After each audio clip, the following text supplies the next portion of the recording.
박장대소 희노애락이 묻어나는 여러분의 사연을 들려드리고 공감해보는 DJ 박여사입니다. 재혼으로 갑작스럽게 한 아이의 엄마가 됐던 여성이 2번의 이혼으로 이제는 남이 된 아이가 눈에 밟힌다며 안타까운 사연을 보내주셨습니다.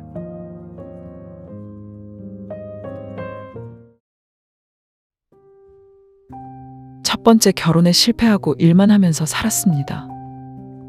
이혼하고 한동안 스스로 못난 사람이라는 자괴감으로 자존감이 바닥을 쳤던 시기도 있었습니다. 하지만 시간이 모든 걸 해결해 주더군요. 일만 하면서 살다가 한 남자를 만나게 됐습니다. 그 사람은 몇 년 전 이혼하고 홀로 아이를 키우고 있는 사람이었습니다.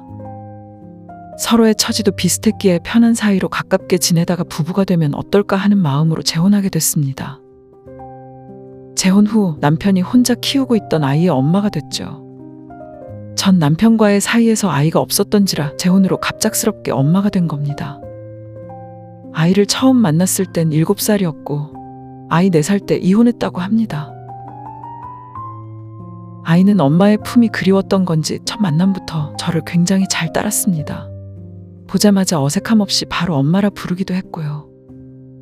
오히려 아이의 그런 모습에 당황스러우면서도 한편으로는 어린 게 얼마나 엄마 사랑이 고팠을까 싶어 전 진심으로 아이의 좋은 엄마가 되겠다고 마음먹었습니다. 아이는 사랑을 주는 만큼 밝고 건강하게 자라더군요. 하는 짓도 예쁘고 제가 낳은 아이는 아니지만 얼마나 예쁜지 어디를 가든지 항상 함께 데리고 다니면서 정도 많이 쌓았습니다. 1년이 지나 학교에 입학하고 학부모가 된 저는 아이가 학교에 잘 적응할 수 있도록 최선을 다했어요. 엄마, 오늘도 나 학교 끝나면 엄마 학교 앞에 있을 거야? 그럼 앞에서 엄마가 지훈이 오나 안 오나 기다리고 있을게. 응, 나 기다리고 있어, 알았지? 아이는 아픈 곳 없이 잘 자라 이제는 3학년이 됐습니다. 하지만 문제는 남편이었습니다. 매일 늦게 들어오고 외박도 종종 하며 의심갈 행동을 점점 하기 시작했습니다. 그러면서 저와 싸우는 일도 많아졌고 아이가 없는 곳에서 싸웠다고 생각했지만 아이는 저희가 싸우고 나면 어딘가 모르게 주눅이 들고 눈치를 보기에 이건 아이에게 못할 짓이라 생각했죠. 남편과 큰 소리 내지 않으려 무던히도 노력했지만 남편은 달라지는 게 없었습니다. 남편의 뒤를 캐보니 제가 예상했던 게 맞았습니다. 다른 여자와 바람을 피우고 있더라고요. 저는 첫 결혼 실패로 재혼만큼은 힘들어도 잘 버텨보고 싶었습니다. 그리고 아이의 엄마가 돼주기로 한 이상 최선을 다해 이 아이를 키우고 싶었고요. 근데 남편은 그런 제 마음을 한순간에 무너뜨리고 말았습니다. 첫 번째 결혼도 남편의 바람으로 갈라선 것이었기에 전 바람 피우는 것에 트라우마가 있습니다. 그 사실을 지금의 남편도 잘 알고 있고요.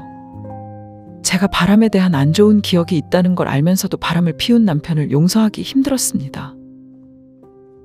남편은 미안하다고 용서를 빌었지만 저는 쉽게 용서가 되질 않았죠. 한 달을 넘게 마음고생하다가 이건 아니다 싶어 이혼을 결심했습니다. 2번씩이나 이혼하는 저를 비난한다 해도 저는 이렇게 지옥처럼 사느니 이혼하는 게 100번 낫다고 생각했습니다.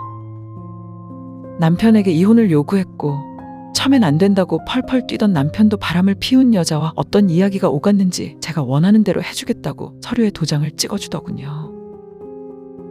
그렇게 3년간의 결혼 생활이 끝났습니다. 저는 현재 이혼의 아픔을 조금씩 극복해 나가는 중입니다. 근데 얼마 전 아이에게서 전화가 왔습니다. 제 바뀐 전화번호는 어떻게 알았는지 제가 전화를 받자마자 엉엉 웁니다. 엄마 보고 싶다고 엄마랑 같이 살고 싶다고요. 아이 말로 아빠랑 어떤 아줌마랑 같이 살고 있는데 그 아줌마가 자기를 미워한답니다. 그래서 아빠도 아줌마도 모두 너무 미워서 집에서 살기 싫다며 자기를 좀 데리러 오라며 우는데 정말 마음이 아팠습니다. 제 친자식이라면 얼마든지 데리고 오겠지만 저 역시 새엄마잖아요. 친모는 아이에게 관심이 없는 건지 상황은 알 수 없으나 3년을 살았던 제게 엄마 하면서 울던 목소리가 귀에 계속 맴돌아 전화를 끊고도 일이 손에 잡히질 않습니다. 고작 10살짜리 아이가 얼마나 힘들면 나에게 연락해 저렇게 서럽게 울까 싶어서요. 아이 아빠에게 연락을 해봤더니 요즘 하도 말을 안 들어서 조금 혼냈더니 저에게 전화해서 엄살 떤 것 같다며 대수롭지 않게 말하더라고요. 그래서 제가 언제 한번 아이 보게 해달랬더니 친모도 아니고 뭐하러 당신하고 만나게 해주냐면서 전화를 끊어버렸습니다. 아이 아빠 말이 맞는 소리긴 하죠. 전 아이와 법적으로 봐도 아무 관련도 없는 사람이니까요. 근데 자꾸만 엉엉 울며 엄마 엄마 하던 아이의 목소리가 떠올라 너무 힘드네요. 마음 같아서는 아이가 그 집에서 새엄마한테 구박받으면서 산다면 차라리 제가 데려다 키우고 싶은 심정입니다. 하지만 저에겐 아무런 법적 권한이 없으니 불가능한 것일 테고요.